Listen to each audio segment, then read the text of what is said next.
The first is an MOU between the Financial Regulatory Department of Myanmar and the Insurance Institute of India for designing an academic and professional building program for the insurance industry of Myanmar.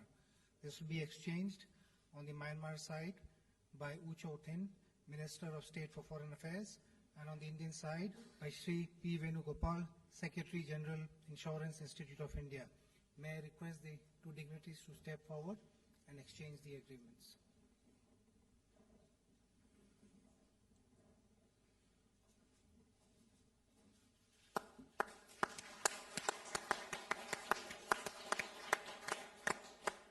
Thank you, Excellencies. The second agreement is a MOU on cooperation in the field of power sector. This will be exchanged on the Myanmar side by His Excellency the Minister of State for Foreign Affairs, U Cho Thin, and on the Indian side by Shri P. K. Pujari, Secretary, Ministry of Power. May I request the dignitaries to please step forward.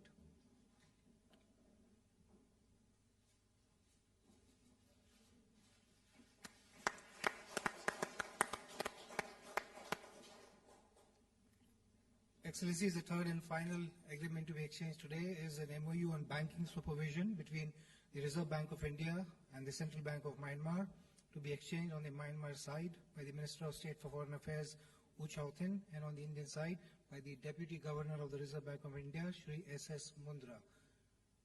Gentlemen.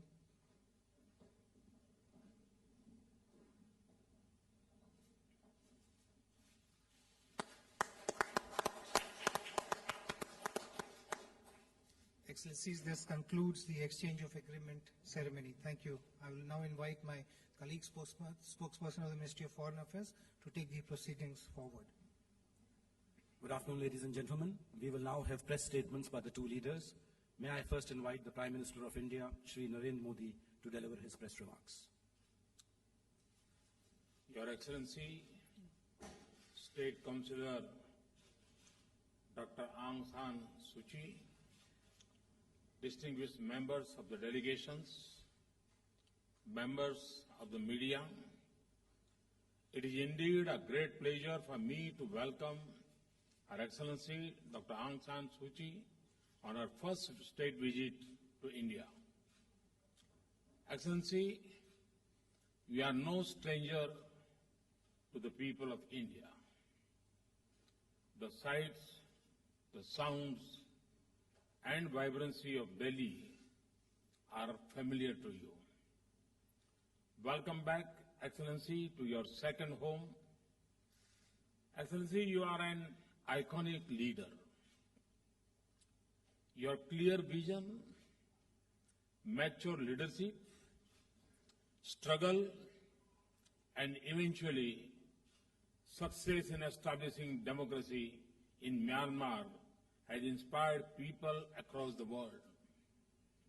It is indeed an honor for us to receive you in India.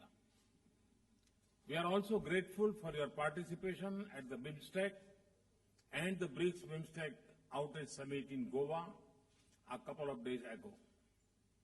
Excellency, Myanmar has commenced a new journey under your able leadership.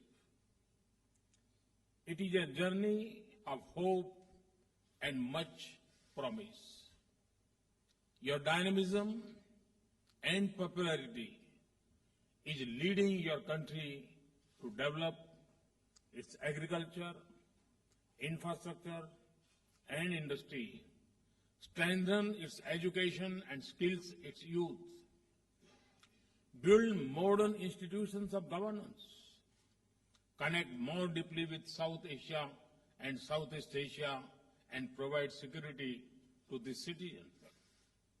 Let me assure you, Excellency, that as you lead Myanmar to become a modern, secure, economically prosperous, and better connected nation, India and its friendship will stand with you in full support and solidarity.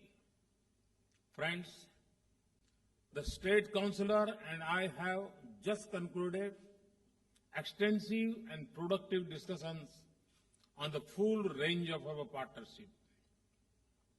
India has a robust development cooperation program with Myanmar, from the mega connectivity projects like Kaladam and Trilateral Highway to projects in the fields of human resource development, healthcare, training and capacity building. We are sharing our resources and expertise with Myanmar. India's nearly $1.75 billion of development assistance is centered on people and is in line with the priorities of Myanmar government and its people.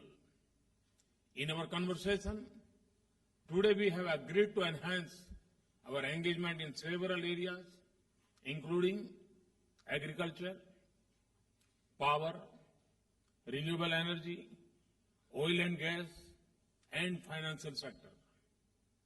India will develop a varietal development and seed production center in Yeje in Myanmar to enhance the quality of seeds. We will also work to develop a mutually beneficial arrangements for trade in pulses. We have offered to scale up the power supply from More in Manipur to Tamu in Myanmar.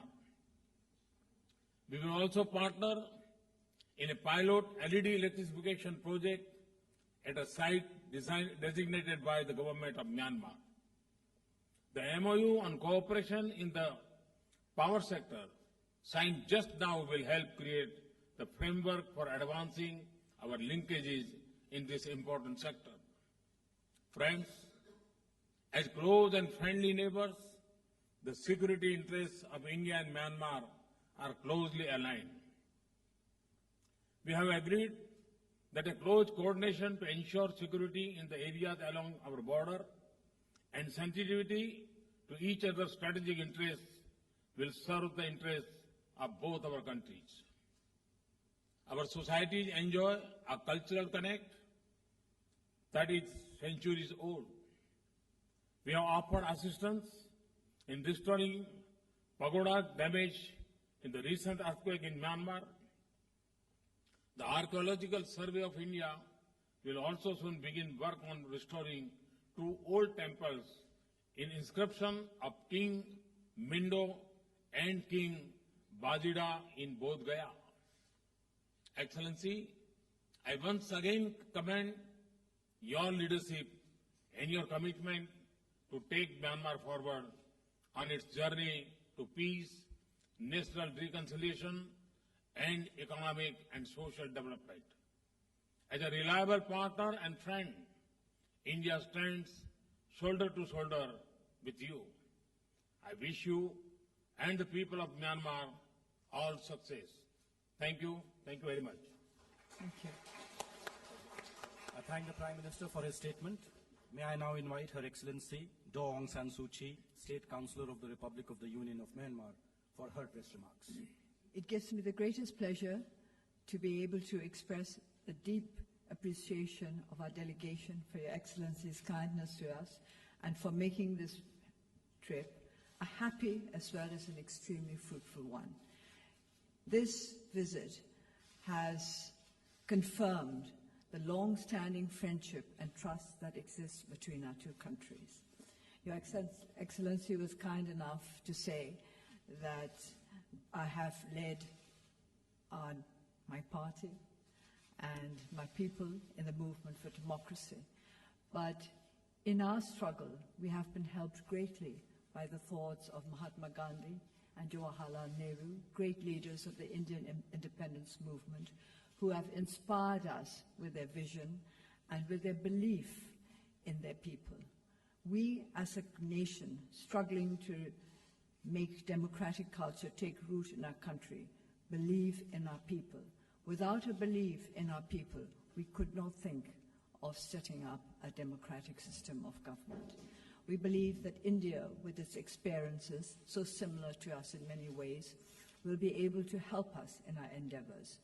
As Your Excellency has outlined, We are going to be cooperating in the areas of construction, energy, agriculture, archaeology, education. A very, very wide range of subjects were covered during our discussions over the last couple of days. This morning, when I spoke to the Indian business community, I urged them to invest in trust. It's by investing in trust and confidence that our two countries will be able to help each other in the way forward. We have much to do. We are behind India in the field of development as well as in the field of politics, if you like, political development, both political and economic development. But we are confident that we will be able to make up the lost time with the support and understanding of our friends. This is why the capacity building programs that India is envisaging for us will be of tremendous help. This will move us forward from a position where we are almost behind all the other South Asian countries to the position we used to hold at one time when we were the first country in Southeast Asia, the country most likely to succeed, as we were then termed. Things change, life changes unexpectedly, but with good friends and with commitment and endeavor on our side, we hope to make up for lost time and to work together to establish not just friendship between our two countries, but peace and stability in our region and beyond. This is our ambition, to bring peace and stability to our country and to regions beyond, because we have suffered from lack of peace and stability for many decades, and we would not wish such a situation on any other nation in the world. India has been most understanding of our needs, and we believe that this understanding will only increase with time, because it is our intention to engage more closely together, to depend on each other for our needs, the needs that are the needs of the world at large, the need to make sure that our people have material progress at the same time as they build up their spiritual resources, for which India is so famous, and which I believe is an extremely valuable resource. Burma has often been congratulated for the abundance of its natural resources, but we have always said that the most precious resource is a human one. It's our people who are most important. We will run out of natural resources in time, but our people should always be there to take our country forward. And this is why we look to India as a country made up of diverse ethnic peoples, diverse religions, diverse languages, and out of all that, you have managed to create a nation that presents a united front to the world, and that is capable of helping other nations to progress along the same democratic path. We've always admired India for being the greatest democracy in the world and for being able to maintain the system in spite of the many challenges that have raised their heads since independence. We too have many challenges to face, but we are confident that these challenges can be overcome because our people are determined to overcome them. We are building up a very young democracy, and India is helping us, especially with the capacity building of our legislators as well as our civil servants. We need both. We need to build up the capacity of our legislators to make sure that rule of law is established firmly and fairly in our country. I must explain that rule of law in Burmese, in Myanmar, translates as rule of just laws. It's not just any law, just laws, we say, a rule of just laws, and this is what we want. In order to have just laws, we need a legislature that has the capacity to make sure that our laws are just. And for this also, we looked to the experience of the Lok Sabha and other legislative bodies in the stand. Apart from just laws, we need the implementation of these laws, which means capacity building for our police force. And this is another area in which India is very kindly helping us and which we appreciate greatly. So with the rule of just laws in our country, we can go forward to establish a truly democratic federal union, which is the dream of all our peoples, all our ethnic nationalities. We have been trying to bring peace to our country for many decades. We hope that the time has come for us to be able to say, we have made it, we have made the breakthrough, we are now firmly set on the path to a union that will be a union for as long as the world endures.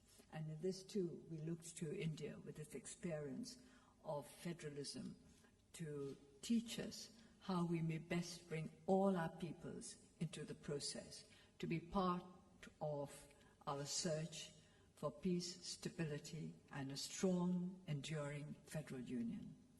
Once again, I would like to thank His Excellency and also to take the opportunity of thanking the President of India for inviting us to be guests at his residence, Rashtrapati Bhavan. This is a signal honor done to us, and we cannot but appreciate it from the very depths of our hearts. Thank you. I thank the two leaders for their statements. This concludes the joint press briefing. Thank you all.